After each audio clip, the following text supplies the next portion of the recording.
transaction with Pharmaly, which only acted as an agent, resulting in the purchase of face masks worth nearly 28 pesos per piece, when Green Trends was selling it at only 18 pesos. Ruth. More senators are also saying Pharmaly was able to do all these because of its connection to former presidential advisor Michael Yang. What else are they saying? That's right, Ruth. Gordon said Pharmaly got that undue advantage because of its close relationship with Michael Yang. Senators again grilled Pharmaly Director Lincoln Ong on the extent of Yang's assistance to Pharmaly, but he refused to give the exact amount of money Yang lent them. The lawmakers threatened to transfer Ong from Senate custody to the Pasay City Jail for evading their questions. Back to you. Amor Santos there reporting. After more than a month, health officials say fewer people are now getting sick with COVID-19. In Metro Manila and 3 other regions previously classified as high risk. Does this mean the new lockdown system helped improve the situation in the capital region? And is the worst over? Let's find out from Carolyn Bonkin. In this restaurant in Mandaluyong City, Ana Clarissa and her staff make sure they follow health protocols, from sanitizing utensils to checking if dine-in guests are vaccinated. Bumabawi pa lang po tayo nung lockdown. Nung lockdown kasi talaga, sir, mahirap kasi puro take-out, so walang ganong customer. After 7 weeks at high-risk category, officials downgrade Metro Manila to moderate risk with a negative growth in COVID-19 cases. This means fewer people are getting sick. It's now around 4,500 daily from September 17 to 28, the lowest in a month. RT, or the number of people getting infected by a COVID-19 patient, has been going down since August 12 as well. A decline in RT means that while there are still more cases being reported, the rate of increase has slowed down. Once at high risk, now also down to moderate risk category are Calabarzon, Central Luzon, and Davao region, where daily cases are declining. Though lower than previous weeks, hospitals are still packed. Despite slightly improving numbers, the health department says Metro Manila is not out of the woods just yet. It's too early to tell if recent protocols really help. Marami hong factors that might have contributed dito po sa nakikita nating 2 araw o 3 araw na bumababa ang mga kaso. And one of the biggest factors might be the decrease in the laboratory outputs here in the National Capital Regions. COVID-19 testing nationwide was down by 5% in a week. In Metro Manila, people tested through RT-PCR daily was 28,000 less than last week. A possible reason why fewer people are testing positive. As of Friday, 1 out of 4 people getting tested have COVID. Ito ba ay dahilan ng rapid antigen test na paggamit o baka naman talagang wala na po silang case finds? We cannot just attribute to the policy shift. Kailangan pag-aralang maigi. Metro Manila has one of the highest number of people getting infected on a daily basis, 37 out of 100,000. The goal is to substantially reduce it to below 7. Ana and the rest of the restaurant staff hope Metro Manila is really on its way to recovery because their lives and livelihood depend on it. Carolyn Bonkin, CNN Philippines. There are over 18,000 additional COVID-19 cases today. Active cases are more than 175,300, excluding data from just one testing laboratory. Over 9,000 people recovered. However, no new deaths were reported due to technical issues with the COVID Kaya system. For the past few days, new reported cases are below 20,000. The health department says it is looking into why there's a recent drop in tests conducted by 7 regions, including Metro Manila. But the figures might soon increase as positive cases detected via rapid antigen will now be included in the official tally of COVID-19 cases. Malacanang announced this new policy earlier today. Yan po ang ating objective, para maging mas mabuti yung picture natin kung ilan ang total cases natin. Pero siyempre, yung mga positibo, subject pa rin po yan for confirmatory tests. The Interagency Task Force has directed its regional counterparts to monitor the allocation and use of rapid antigen tests to improve the reporting of cases. The IATF has also directed the Health Department to register facilities using rapid antigen kits and to make sure to collect the antigen line list from these facilities.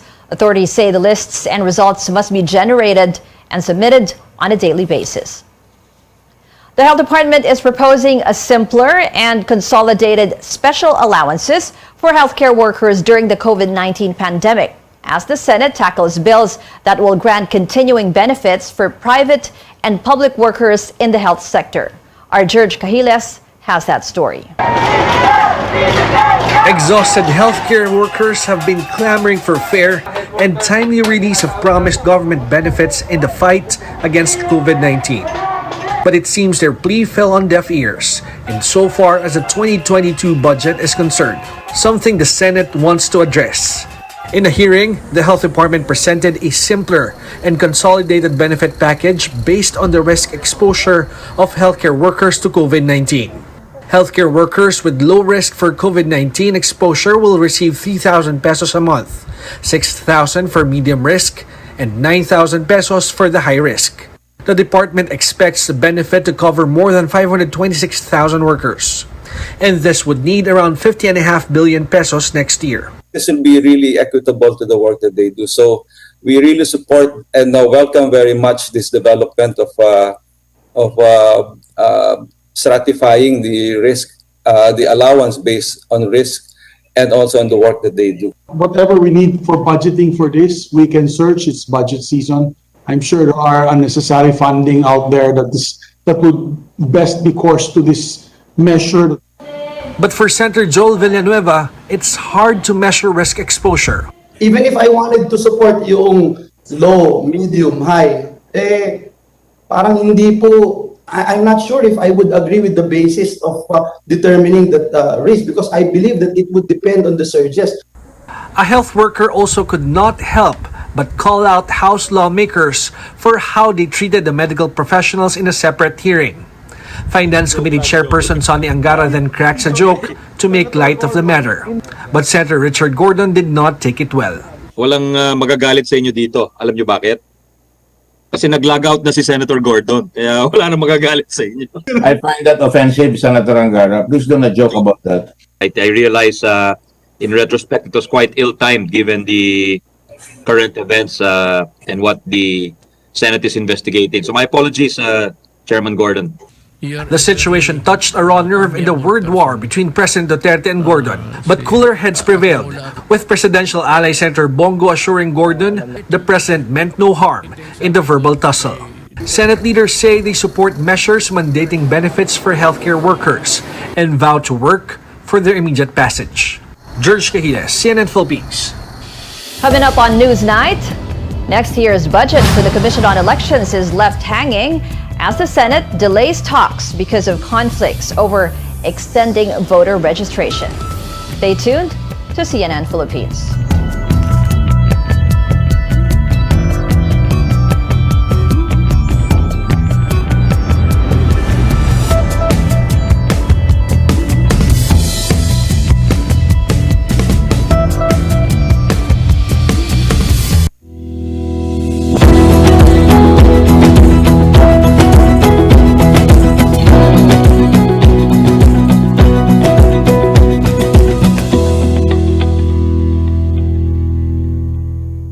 As Consul of Belarus, my main responsibility was to see to it that the citizens that were in the Philippines were able to get back to their country. With my busy schedule, I discovered MX3 is a big factor in improving our health, and I've been taking it for more than 7 years already. I'm Annette Ablan, the Honorary Consul of the Republic of Belarus to the Philippines. Mahalagang paalala, ang MX3 capsule ay hindi gamot at hindi dapat gamitin kang gamot sa anumang uri ng sakit. Bawat patak, may sarap, may lakas, sulit. Red Horse Beer.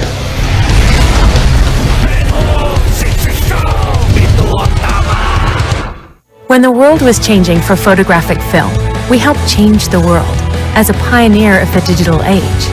In healthcare, we're revolutionizing diagnostics by applying our AI technology. But why stop there, when we can focus our AI and IoT expertise on business innovation, helping tackle some of the toughest challenges in the workplace? When it comes to innovating for a healthier world and a more sustainable society, we'll never stop.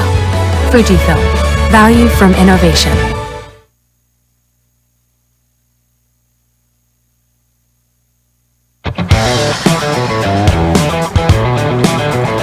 I have about an hour before my next appointment, so I'm going to stop by my regular auto care center and get the car checked up, maybe even an oil change. Here it is right here. Hi! Good day, sir. Welcome to Petron Car Care Center. Thank you very much. I just want an oil change, please. Sir, you go to Petron Engine Oil Redex. You got it. What I love about Petron Car Care Center is they offer a full range of automotive repair and maintenance service, from lubrication, tune-ups, even tire and electrical maintenance and repairs. Any care your car needs is right in here, so it's hassle-free and convenient. Their outlets nationwide have highly skilled technicians who use state-of-the-art tools and equipment to keep your vehicle in tip-top condition. So expect expert solutions to your concerns and effectual service from their staff. So how's it going, Kuya? Good?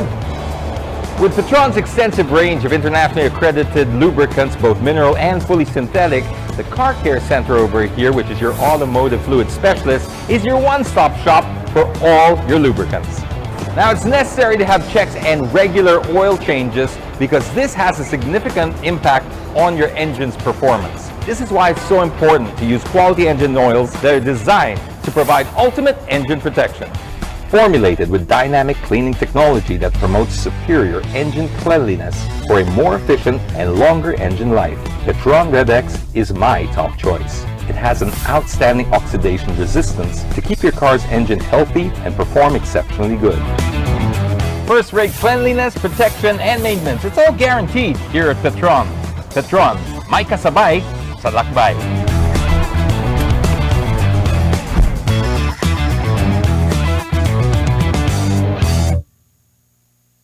Gumagaan ang inuman pag sandiglay. Hoy, musta? Ako, stressed sa work, kaya ini-imagine kong nasa beach ako. Tapos ng mabigat na araw, mag-inuman with friends and sandiglay. Ulitin natin to. Ang alin? Imagine? Hindi, mag-inuman.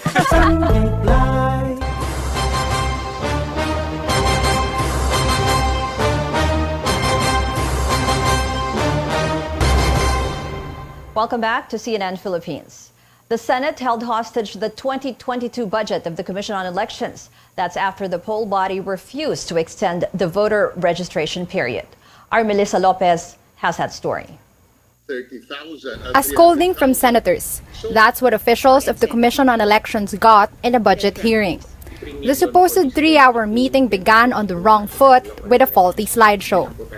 And hardly was the poll body able to present its budget proposal as senators immediately zeroed in on the tug-of-war to extend the voter registration deadline. I would like to support the COMELEC, but in this matter of voter registration, the rights of voters come first. Voting is the bedrock of any democracy. And this is anti-democratic, to say the least. Senator Frank Dillon raises a possible illegality in COMELEC's decision, citing a 1996 law that allows registration up to January, or 4 months before Election Day. What you are insisting on is a clear voting suppression rule. Sa akin po, labag sa batas ang inyong ginagawa. But COMELEC just wouldn't budge. Mawalang galang na po talaga. 1 week lang po talaga ang kaya naming ibigay. Oo, yun lang po. Kasi mahirap mag-commit your honors na papalpak kami in the end. COMELEC Chairman Sharif Abbas said the Commission will automatically grant the week-long extension as a compromise to bills in Congress for registration to last until end October. He added preparations for the May 9 polls could be severely delayed. Senators bargained with COMELEC for a second day. Their new demand, a 3-week reprieve from October 9 to 31, giving way to the filing of candidacies, similar to deadlines for the 2013 and 2016 polls. Kung kaya nyo noon, Siguro kaya nyo ngayon. Even COMELEC's targets for new registrations were questioned. Senators say setting a 4 million goal is too low against 12 million Filipino voters who may be displaced. Over 63 million Filipinos will be eligible to vote next year, with more lining up daily hoping to cast their ballots in May. On Friday afternoon, spokesman James Jimenez announced top-level COMELEC officials will meet next week to discuss if a longer registration period is doable and by how long. The Unbank's decision is expected on Wednesday, just a day before the September 30 deadline. Melissa Lopez, CNN Philippines. Former Senator Bongbong Marcos says he is very close to announcing his 2022 national plans. But he did not disclose which position he will gun for. The kilusang Bagong Lipunan, a party founded by his late father Ferdinand Marcos, nominated Bongbong as its presidential candidate. The former senator was thankful and overwhelmed by the support, but did not clearly accept. The nomination, however, is gaining mixed reactions from various groups and netizens. The kilusang Mayo Uno opposes the move, saying any member of the Marcos family should not hold a government position. KMU says giving them a platform is tantamount to revision of the country's history. A group composed of martial law victims and peace and freedom advocates, among others, echo the same view. The campaign against the return of the Marcos and martial law, or KARMA, describes Bongbong's possible run as a mad attempt to evade accountability for their crimes and promote historical lies. On social media, this netizen supports the nomination and calls on the former senator to accept it. He also urged Bongbong to, quote, make the nation great again. But for this Facebook user, why vote a seasonal politician? He claims Marcos only makes noise for the polls or for his electoral protest against Vice President Leni Robredo. A look now at other developments ahead of the 2022 polls. Opposition coalition Isang Bayan is set to reveal its standard bearer by the end of the month. Convener and retired Justice Antonio Carpio says they're still consulting with members. Among those being considered are Vice Senator Sonny Trillanes, Manila Mayor Isko Moreno, Senators Manny Pacquiao, and Panfilo Lacson. Carpio hopes those who already declare their presidential bids can still agree to have a single opposition bet. Former Senator J.V. Ejercito confirms he will seek a return to the Senate in 2022, despite the possibility that he would again compete with his half-brother, former Senator Jinggoy Estrada. Ejercito placed 13th in the 2019 senatorial race, while Jinggoy ranked 15th. Ejercito says he hopes to move past the sibling rivalry issue, vowing to focus on the implementation of his pet measure, the Universal Health Care Act, if he wins. Another aspirant for the Senate next year is Bayan Muna chairperson Nery Colmenares. The human rights lawyer and activist ran for the post in 2016 and 2019, but lost. It's all systems go for a new elevated expressway set to rise on the banks of Pasig River as the project breaks ground in Pandacan, Manila this morning. San Miguel Corporation touted the Pasig River Expressway as the country's first green and hybrid expressway, along with a 95 billion peso investment. Also called PAREX, it stretches over 19 kilometers, starting from Radial Road 10 in Manila to C6 Road in Taguig. It will help allow seamless travel across different modes of transport. Our vision is for PAREX to have multiple use to further decongest our cities and provide commuter a faster, more efficient and affordable systems of transport.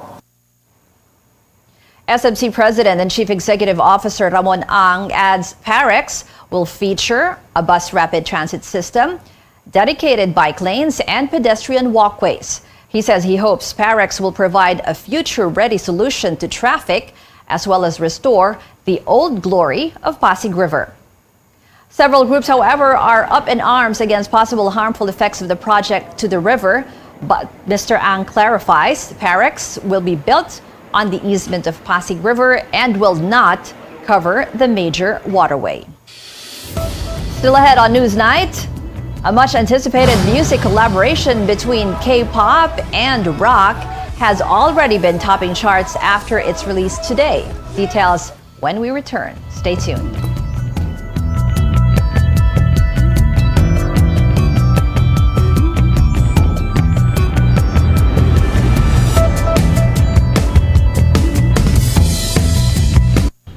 Nagsimula sa isang pangarap. Ako na po, ma'am. Ika'y tutulungang ibahin ang buhay na nakasanayan. Naka 24 months ka na sa pag-ibig. May panghulog na ako sa motor. Uy, bagong motor!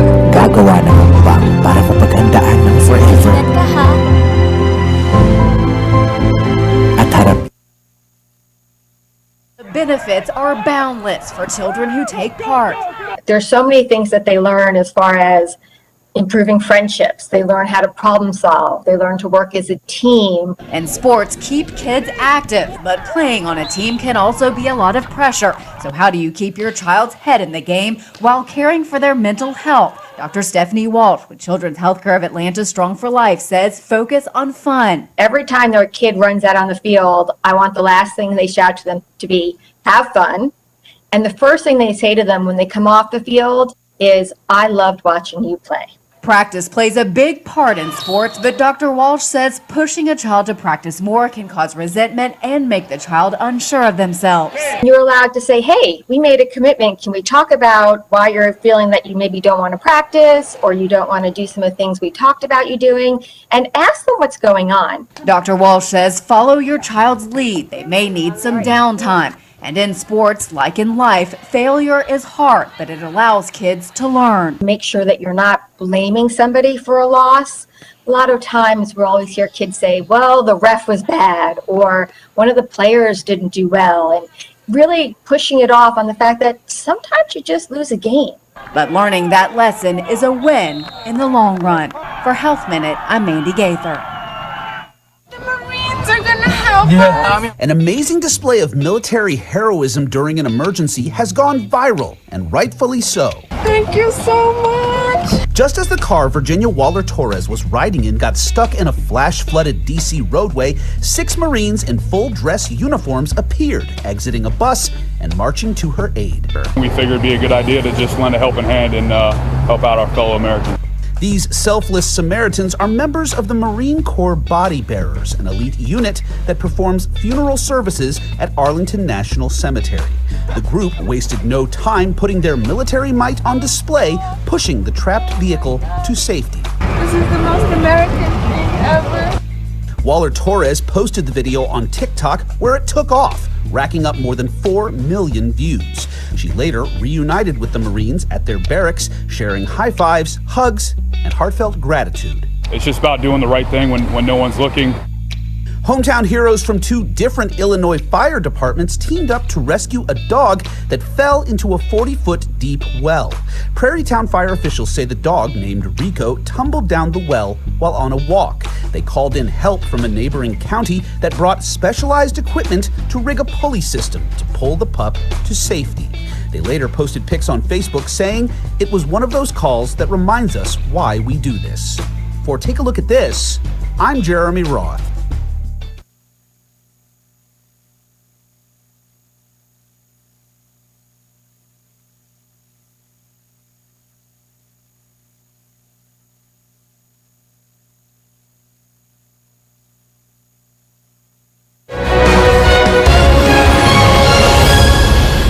Welcome back.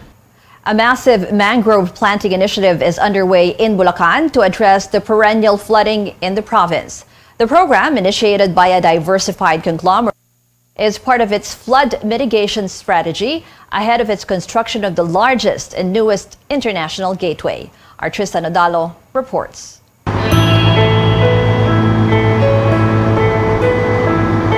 A break from the urban stress, a peaceful and refreshing scenery will welcome you as you cross the Taliptip River by boat in the town of Bulacan.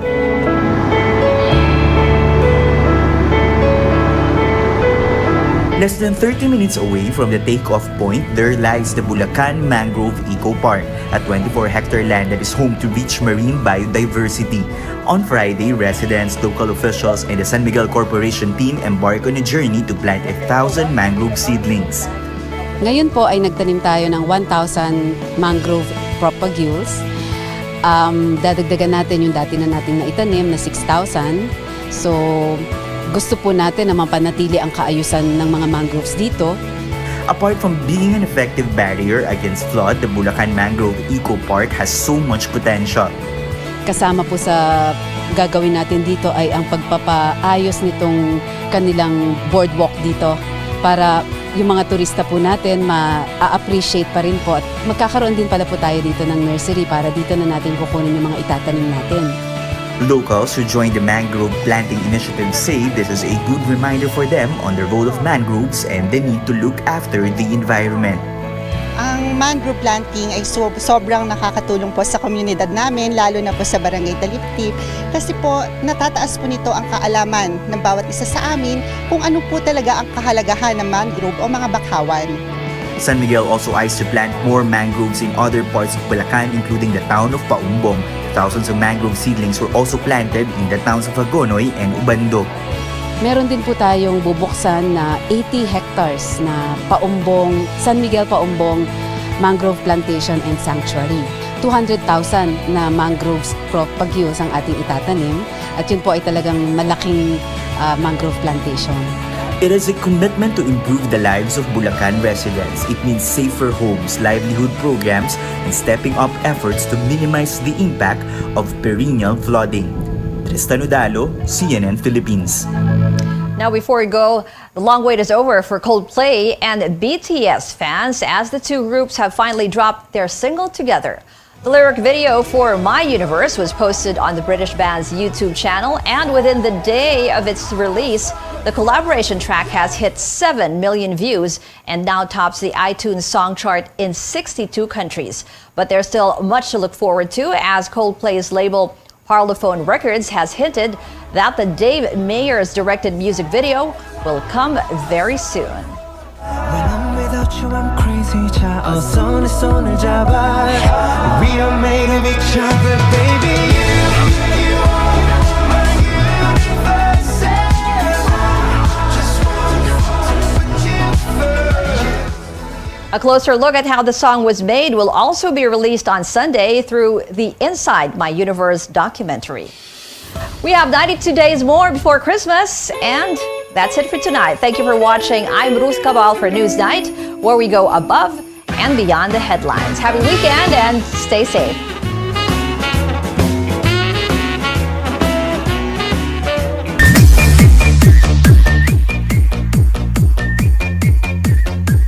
Digital printing and advertising ba ang inyong gipangita? Ani-ana sa dakbayan sa Pagadian, ang Relex Print and Design. Sila gatanyag sa mga serbisyo sama sa tarpaulin and billboard printing, signboard fabrication, Panaflex lighted and non-lighted, acrylic signages, stainless sign, cut-out and build-up signages, Sintra board, stickers and standee, t-shirt, mug plate printing, full sublimation, photo printing, and other digital printing services. Ang Relix Print and Design nag-specialize usab og stainless steel fabrications and designs ingon man ang letter cutout and build-up. Ang Relix Print and Design ang nahimutang fronting St. Columban College, Cirilis Street, San Francisco District, Pagadian City. Gipanag-iyahan o gidumala ni Vicky D. Kulot. Alang sa inyong mga queries, pangitaan lang si Kuya Joey, ang Sales Executive Officer, o kontaka sa mga numero 0951-7926-651 o 0906-7963-041.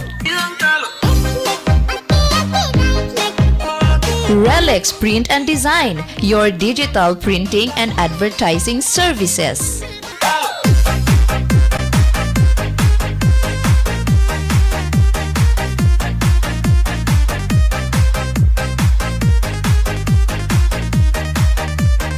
Bay, mabibreak na yata kami ng jowa ko. Sa tagal namin di nagkita ngayong pandemic. Nalimutan niya na pangalan ko. Uy, sa sobrang tagal namin di nagkita ng jowa ko ngayong pandemic, nalimutan na niya mukha ko. Sus! Mahal na mahal pala kayo ng jowa niyo eh. Ba't gano'n na ba kayo katagal di nagkikita ng jowa mo? Sa sobrang tagal, nalimutan na niya may jowa siya. Ang matibay na samahan, magaan. Tanduay Light, gaan ng may kasama. Drink responsibly. Ang matibay na samahan, magaan. Tanduay Light, gaan ng may kasama. Drink responsibly. Kabalo ba mo nga ang Intenso Power Stag ang pinakauna sa kasaysayan sa mga bitamina ug pangkondisyoning para sa stag stage sa manok pansabong nga nag-edad size nga to sa 11 ka bulan. Mauni ang crucial in terms of muscle build-up, maong gihimo ang Intenso Power Stag isip oportunidad nga ma-maximize ang growth period sa manok pansabong isip pagpangandam panahon nga pwede na kining iaway. Gi-formulate nga bitamina gikan sa mga bitamina nga ginagamit sa mga boksingero ug bodybuilder. Hinungdan nga makagarantiya nga ang maong period masiguro nga maligo na mga muscle, leg and wing power sa mga manok pangsabong. Ginarekomendang pagpainom sa Intenso Power Stag usa ka kaplet 2 ka beses matag semana alang sa manok pangsabong 6 to 11 months. Mapalit sa mga Agivet stores. Beso, mag-alcohol ka. Bes, dry na yung kamay ko, kaka-alcohol. At least patay ang mga germs at virus. Hindi kakalat sa ibang mga gamit o kahit anong bagay na hawakan mo yung COVID. Maigi na yung sure tayo, Bes. Hindi naman mahirap gawin, di ba? Maging responsable, maging ligtas, sarili ay pangalagaan para COVID-19 ay malabanan. We heal as one. Isang paalala mula sa PCOO, DOH, KBP at ng impilang ito.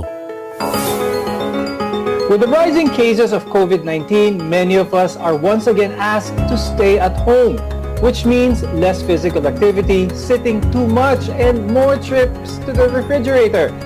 Staying at home keeps us safe from the virus, but it may lead to a more sedentary lifestyle and unhealthy behaviors. On today's show, we'll talk about how to keep ourselves healthy during the pandemic. I'm Dr. Freddy Gomez, and MedTalk Health Talk is your connection to healthcare.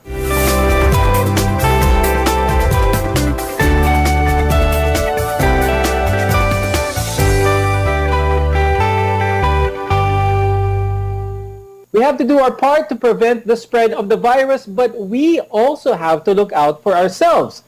To help us with this, let's welcome our guests. With us is Dr. Joanne Roser Liboon. She's a family and community medicine specialist from Ala Valley Medical Center in Coronadal, South Cotabato. Also joining us is Coach Jay Garcia. He's a registered nurse and fitness coach to celebrities such as Miss Alice Dixon and Bea Alonzo. Thank you both for joining us today on MedTalk Health Talk. Now, let's talk about some of the habits that we've acquired during the quarantine. Let's revisit those because staying at home for prolonged periods of time can actually pose a significant challenge in terms of remaining physically active and eating healthy. Now, this can have a negative effect on our health as well as our quality of life. Now, we want to remind our audience. Dr. Joanne, remind natin yung ating mga audience, how can we stay healthy habang nasa bahay? Kasi diba, Doc, common problems naman ngayon is yung change, ang dami nag-change, yung diet, yung sleeping habits. Sleeping habits, ang dami kasi nga, normally, we're outside of the house, working, mas active tayo, but because of the pandemic, mas nagbago. So, mas less yung activities, yung mga food, tapos dagdag pa yung stress and worries natin because of the pandemic, it added also to the problem. Ang nagkakaproblema tayo sa tulog, the choices of food that we eat. So siguro pinaka-common na problem ng tao, di ba yung tulog talaga eh. Di ba usually dapat 7 to 8 hours. But siguro kasi nga ang dami nating time, sometimes we take naps on the morning, sa gabi iba na. So yung work natin nag-extend dun sa usual na working hours natin. So, nagiging cost din siya. Siguro balance lang talaga of everything. You have to set everything in order. Isang pagbabago doon is when we're at home, we often tend to reach for the easiest meal available. So, this can be junk food, minsan processed food, or anything that doesn't require a lot of cooking time.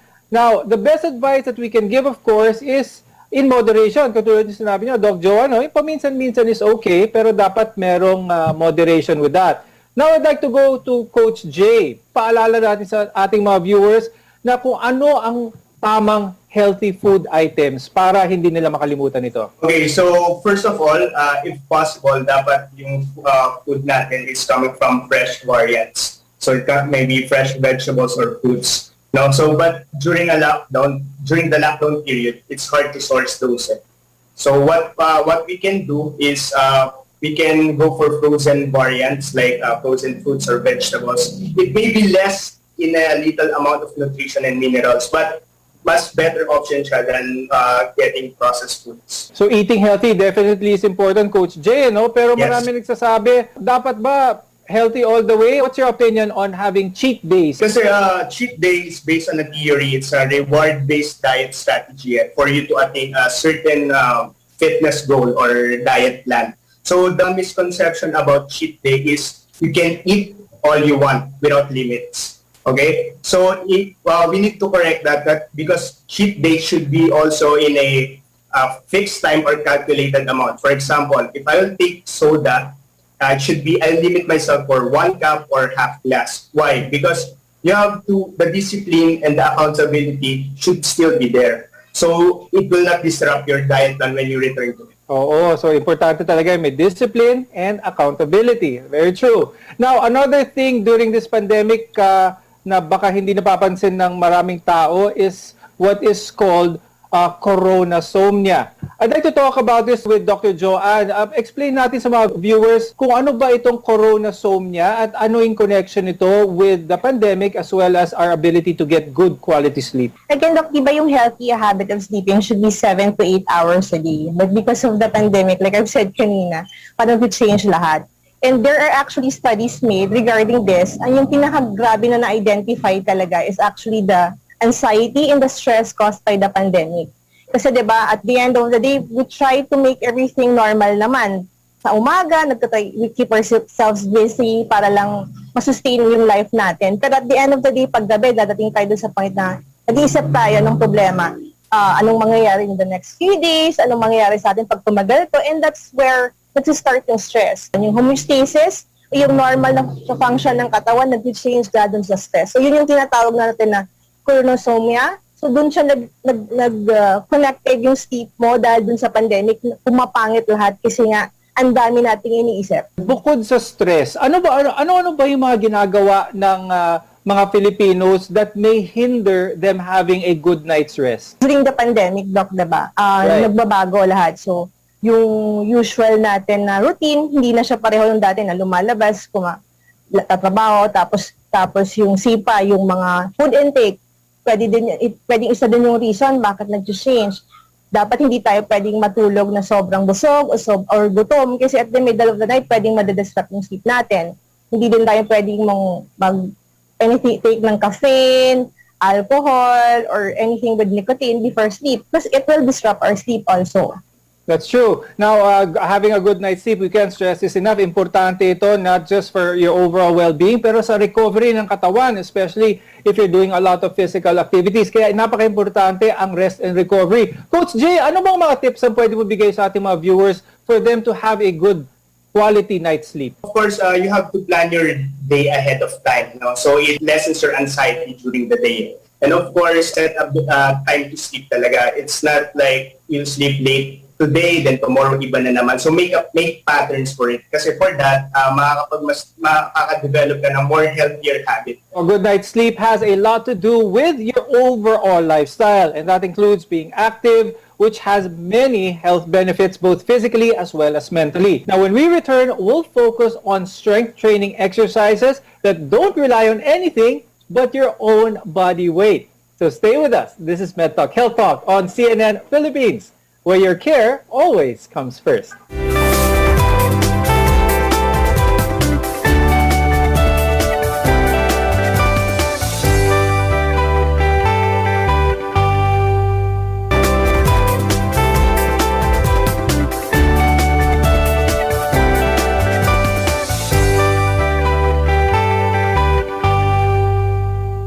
Physical activity and exercise can have immediate and long-term benefits. It can enhance the quality of our lives. Now, we're here to build a healthier future for you. I'm Dr. Freddy Gomez, and this is MedTalk Health Talk on CNN Philippines. Exercise benefits not only our bodies, but our minds as well. Now, 10 to 15 minutes of movement can already burn significant amounts of calories as well as reduce stress.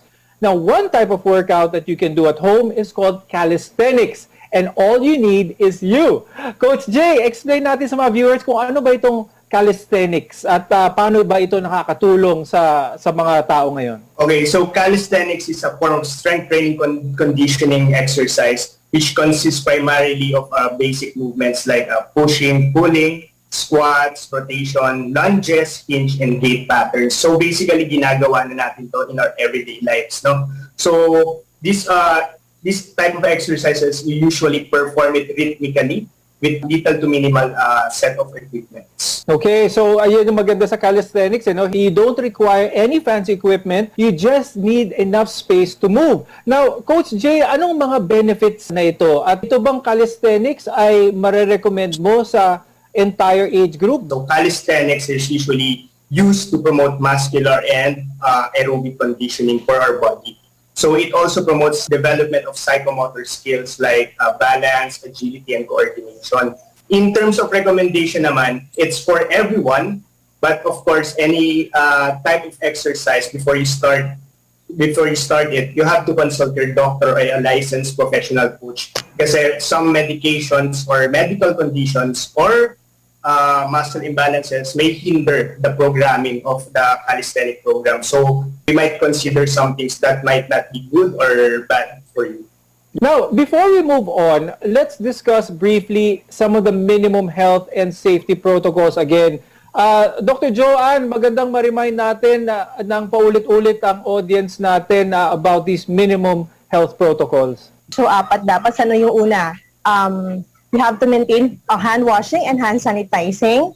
Pangalawa po, yung pagsusuot ng tama ng yung face mask natin. At pangatlo, yung pagsusuot ng face shield. At pang-apat po, yung pag-maintain ng social distancing or pag-avoid muna ng mga parties na hindi naman ganun ka-importante sa ngayong panahon po. Because COVID-19 spreads from person to person through respiratory droplets primarily, so wearing a mask not only protects you, but the people around you as well. Apart from face masks, face shields can be an additional layer of protection against the virus. Dr. Joanne, are face shields really necessary? Additional protection po yun, Doc. Kasi nga, di ba, when we're in a crowded place, not just in a hospital, pwede pa rin yun. Kasi napapansin naman natin, not everyone wears their mask na tama. So, pwede yung additional layer yun, that's to protect you and the other people aside. Kasi yung nalalabas na hindi na masyadong nakakover ng face mask mo, nalalabas, naging aerosolized sila, which is pwede yung mag-transfer din sa kasama mo or na hindi naka-face shield or pwedeng ikaw ang mahawa or mapunta sa'yo. So, sa ngayon, lalo na meron tayong Delta variant na mas madali, mas advised pa talaga na magpa-face shield pa rin po, lalo na if we're on a crowded place. Recently, we've been hearing about double masking or wearing 2 masks instead of 1. Dr. Joanne, anong science behind nito? Paano ba ito effectively ginagawa? You can wear the surgical mask una, tapos on top of that, you can wear a snugly fit na cloth mask, yung tama yung pagkatayo, para lang yung para masecure na covered talaga yung face mo. But the CDC though does not advise yung double mask na surgical mask. Kasi kahit i-layer mo yon, kung hindi siya naka-cover enough, o hindi na protect yung side ng faces mo, pwedeng nakapasok, hindi pa rin siya talaga pwede. So pwedeng hindi din advise yung naka-KN95, tsaka may dagdag na surgical mask. So it's either you wear your just regular na surgical mask, yung pwedeng i-tie knot siya sa both ends para masecure na covered siya, or just make sure naka-cover siya sa face, or just can wear your KN95 alone and wala nang iba. Dr. Joanne, please remind our viewers again how important it is to get vaccinated. So responsibility natin, yung hand washing, face mask, face shield, yung share responsibility na ng mga government is yung mga contact tracing, tapos yung isolation. Yung another naman na ginawa nila is for the vaccination. It is offered to us to protect us, parang dagdag siya na shield para sa atin. Hindi man ito nag-o-offer ng 100% ng protection, but rest assured, pag bakunado ka, kahit nagkaroon ka ng COVID infection, pwedeng hindi ka magkaroon ng sintomas. Pangalawa, maiiwasan natin yung severe kind of COVID na pwedeng mag-lead sa death. At pangatlo, babawasan yung chance ng makahawa po tayo. Yes, very good. Now, Coach Jay, when it comes to physical fitness, how often should someone do exercises such as calisthenics? Healthy ba ito gawing araw-araw or may interval ba dapat? It will always depend on the intensity of your exercise. No? So the guidelines suggest that you also don't need to do too much of exercise during this pandemic. So you want to stay at least easy to moderate but more frequent. So at least mga 20 to 40 minutes of activity should be consistently every day should be enough. This was a very interesting conversation with both of you. Thank you very much, family and community medicine specialist Dr. Joanne Roser Liboon, as well as health and fitness coach, Coach Jay Garcia. Now, vitamin C and zinc play important roles in our nutrition, immunity, and health maintenance. But what are things that we can do to boost our immune system? More on these when we return. Your health is our mission. This is MedTalk Health Talk on CNN Tel Aviv.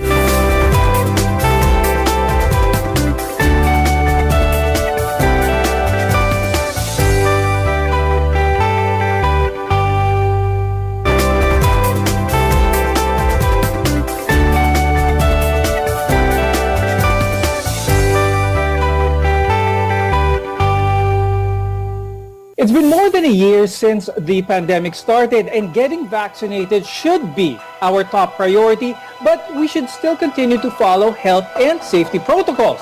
That means eating well, getting enough rest, exercising as much as we can, and taking your vitamins. Let's welcome Dr. Antonio Ligsay. He's a pediatrician and molecular medicine specialist from Stada Fern C. Thank you for joining us today on the show, Doctor. Thank you very much. Thank you very much. Glad to be here. I'm sure a lot of our viewers are very familiar with vitamin C because vitamin C is indeed a essential vitamin. But hindi ito nagagawa ng katawan natin. Our body can produce it, pero marami itong mga benefits. Could you name some of these, Dr. Antonio? Vitamin C is a free radical scavenger. Yung free radicals natin are the molecules which attack our body and produces a lot of effects in the body, like ranging from cardiovascular effects to decreased immunity and decreased wound healing. So it is very important to have a good source of vitamin. That's very good to mention. This is a free radical scavenger. Does this have something to do, Dr. Antonio, with how vitamin C can protect us from diseases? Yes. Since the free radicals are the ones which attack our body, vitamin C acts on these free radicals. Therefore, you are protected from diseases like infections. It hastens your wound healing, and most important is it's good for overall health. So good for overall health talaga ang vitamin C. Yeah. Pero sa kaalaman ng lahat, vitamin C isn't actually stored sa katawan natin. So there's a very minimal risk of someone overdosing from it. How much vitamin C is enough, Dr. Antonio? And what happens when we get too much vitamin C? Generally, it's about 500 milligrams to 1 gram daily, but 500 milligrams is the one recommended. It is a water-soluble vitamin, so it's excreted from the body. However, prolonged intake of very high doses will not be also good for you. So it's best to stick to the dose which is recommended, which is around 500 milligrams per day. Ngayon, Dr. Antonio, I'm sure a lot of our very savvy viewers, whenever they buy vitamin C, napapansin nila na some of them come in different forms. It usually comes in the form of ascorbic acid. However, some supplements contain other forms such as sodium ascorbate. Pag-usapan natin itong sodium ascorbate, Dr. Antonio. Can you tell us more about this? Those are the two forms of vitamin C, ascorbic acid, and as the name connotes, it is an acid, which means it can produce gastric irritation. However, the ascorbate form, which is the other form of vitamin C, does not produce gastric irritation. So it is best to take in the ascorbate form rather than the acid because you won't have any abdominal pain. So, in other words, Dr. Antonio, does this mean na ang sodium ascorbate is better tolerated by the body? That's true. It's better tolerated and it's friendly. It's friendly to the stomach. Okay, now vitamin C and zinc naman play very important roles in providing adequate nutrition as well as immune defense. Ngayon, Dr. Antonio, what are some of the added benefits of zinc naman para sa ating immunity? Zinc has been extensively studied to promote or to increase immunity.